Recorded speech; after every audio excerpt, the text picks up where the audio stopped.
અમેરિકામાં કાયદેસર સ્ટેટસ વિના રહેતા હજારો ભારતીયો અને ખાસ કરીને ગુજરાતીઓ માટે હાલ સૌથી મોટો સવાલ બની ગયો છે આઈસ એટલે કે ઇમિગ્રેશન એન્ડ કસ્ટમ્સ એન્ફોર્સમેન્ટમાં હાજરી પુરાવવી કે નહીં। છેલ્લા કેટલાક મહિનાઓમાં અનેક એવા કિસ્સાઓ સામે આવ્યા છે જ્યાં નિયમિત રીતે આઈસ ઓફિસમાં હાજરી આપવા ગયેલા લોકોને ત્યાંથી જ કસ્ટડીમાં લેવામાં આવ્યા છે।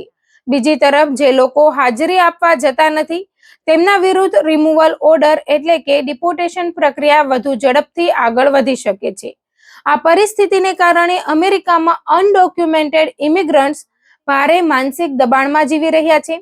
ઘણા લોકો દરવાજા પર થતી દરેક ટકોરને પણ ડર સાથે સાંભળે છે કારણ કે હવે પરિસ્થિતિ અગાઉ જેવી રહી નથી।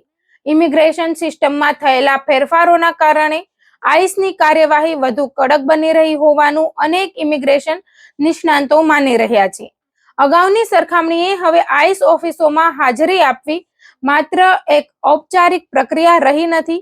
અનેક રાજ્યોમાંથી એવા અહેવાલો સામે આવ્યા છે કે જ્યાં હાજરી માટે બોલાવવામાં આવેલા લોકોને ઓફિસમાં જ અટકાયત કરવામાં આવી। કેટલાક લોકોને સીધા ડિટેન્શન સેન્ટરમાં મોકલી દેવામાં આવ્યા જ્યારે કેટલાકને જીપીએસ એન્કલ મોનિટર પહેરાવીને છોડવામાં આવ્યા।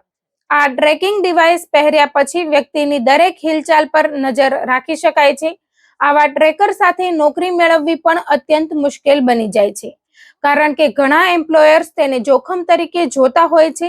જો કે દરેક કેસમાં ધરપકડ થતી જ હોય એવું નથી।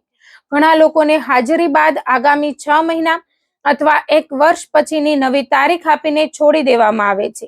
પરંતુ હવે આઈસ દરેક કેસને વધુ નજીકથી ચકાસી રહી છે, ખાસ કરીને જેમણે પોતાનું સરનામું બદલ્યું હોય અથવા અગાઉ એજન્ટ દ્વારા આપવામાં આવેલા સરનામે રહેતા હોવાનું નોંધાવ્યું હોય। તેમના નવા સરનામાની ફિઝિકલ વેરિફિકેશન પણ કરવામાં આવી રહી છે।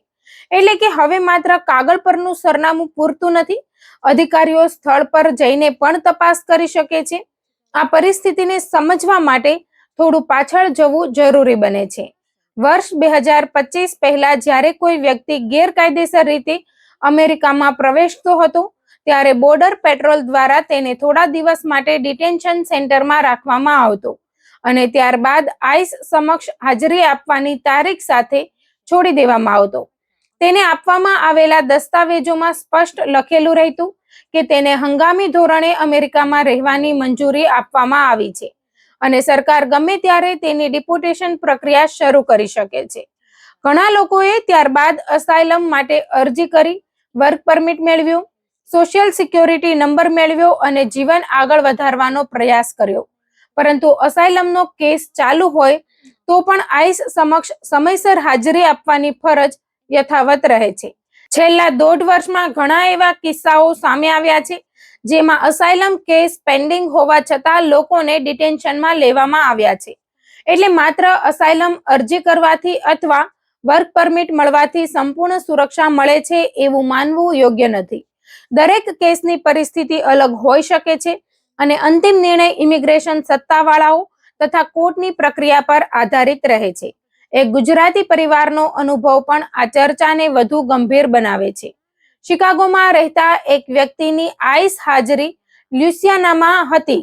તેમનો અસાયલમ કેસ ચાલુ હતો, તેમ છતાં તેમના ઇમિગ્રેશન વકીલે તેમને ખૂબ સાવચેતી રાખવાની સલાહ આપી હતી કારણ કે હાજરી દરમિયાન કસ્ટડીમાં લેવામાં આવવાનો ભય હતો। બીજી તરફ હાજરી ન આપવાથી કોર્ટમાં તેમના કેસ પર નકારાત્મક અસર પડી શકે તેવી પણ ચિંતા હતી। આ જ કારણ છે કે આજે ઘણા લોકો બે મુશ્કેલ વિકલ્પો વચ્ચે અટવાઈ ગયા છે।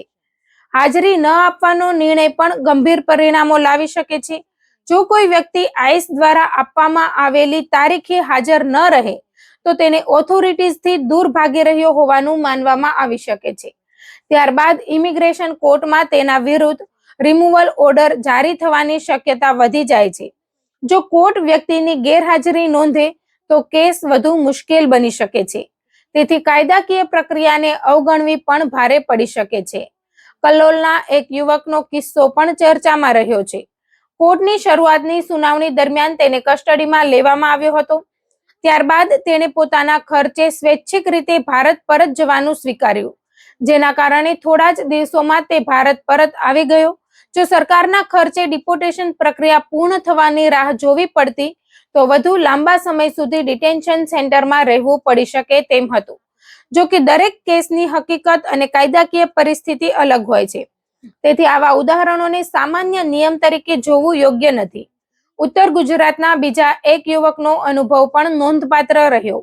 ટ્રાફિક સ્ટોપ દરમિયાન તેની ઓળખ ચકાસણી થઈ અને ત્યારબાદ તેને ડિટેન્શન સેન્ટરમાં મોકલવામાં આવ્યો. તેનો અસાયલમ કેસ હજુ ચાલુ હતો. ત્યાં તેને એવા લોકો પણ મળ્યા જેઓ નિયમિત રીતે આઈસ સમક્ષ હાજરી આપતા હતા અને કોર્ટની દરેક તારીખે હાજર રહેતા હતા, છતાં તેમની સામે પણ ડિપોર્ટેશન પ્રક્રિયા શરૂ થઈ ગઈ હતી. આવા અનુભવોના કારણે સમુદાયમાં અનિશ્ચિતતા વધી રહી છે.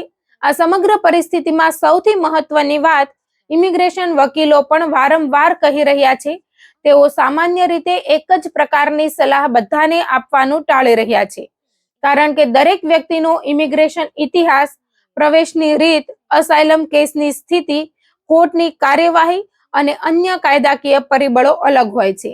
તેથી કોઈ મિત્ર, ઓળખીતો અથવા સોશિયલ મીડિયા પર સાંભળેલી સલાહના આધારે નિર્ણય લેવો જોખમી બની શકે છે. જો કોઈ વ્યક્તિ પાસે કાયદેસર સ્ટેટસ નથી, તો માત્ર અસાયલમ અરજી પેન્ડિંગ હોવી, વર્ક પરમિટ હોવું અથવા કોઈ ક્રિમિનલ રેકોર્ડ ન હોવો, આ બાબતો દરેક કેસમાં ડિપોર્ટેશન અટકાવશે જ એવું માનવું યોગ્ય નથી. અંતિમ નિર્ણય કેસની ચોક્કસ હકીકતો અને લાગુ પડતા કાયદા પર આધારિત રહે છે. તાજેતરના સમયગાળામાં ઇમિગ્રેશન અમલીકરણ વધુ કડક બનતું જોવા મળી રહ્યું છે. જો કે અમેરિકામાં રહેલા કુલ અનડોક્યુમેન્ટેડ લોકોની સરખામણીએ હજુ પણ દરેક વ્યક્તિ સામે તરત કાર્યવાહી થતી નથી, પરંતુ સિસ્ટમમાં થતા ફેરફારોના કારણે વધુ લોકો ઇમિગ્રેશન અમલીકરણની ઝપેટમાં આવી શકે તેવી ચિંતા વ્યક્ત કરવામાં આવી રહી છે. લાંબા સમય સુધી કોઈ કાર્યવાહી નહીં થાય એવી ધારણા રાખવી જોખમી બની શકે છે. જો તમે અથવા તમારા પરિવારનો કોઈ સભ્ય આવી પરિસ્થિતિમાં હોય, તો સૌથી મહત્વનું પગલું એ છે કે પોતાના કેસના દસ્તાવેજો તૈયાર રાખો. કોર્ટ અથવા આઈસ તરફથી આવેલી કોઈ પણ નોટિસ અવગણશો નહીં અને માત્ર લાયસન્સ પ્રાપ્ત ઇમિગ્રેશન વકીલની વ્યક્તિગત સલાહના આધારે જ આગળનો નિર્ણય લો. દરેક કેસ અલગ હોય છે અને એક વ્યક્તિ માટે યોગ્ય રસ્તો બીજી વ્યક્તિ માટે યોગ્ય જ હોય એવું જરૂરી નથી. અમેરિકાની ઇમિગ્રેશન સિસ્ટમ હાલમાં ઝડપથી બદલાવમાંથી પસાર થઈ રહી છે, તેથી અફવાઓ, સોશિયલ મીડિયા પોસ્ટ અથવા ઓળખીતાઓના અનુભવના આધારે નિર્ણય લેવાના બદલે કાયદાકીય સલાહ અને સત્તાવાર પ્રક્રિયાને પ્રાથમિકતા આપવી વધુ સુરક્ષિત માનવામાં આવે છે. આજે હજારો પરિવારો માટે સૌથી મોટો પડકાર માત્ર અમેરિકામાં રહેવાનો નથી, પરંતુ કાયદાકીય પ્રક્રિયાને યોગ્ય રીતે અનુસરતા પોતાના ભવિષ્યને સુરક્ષિત રાખવાનો છે.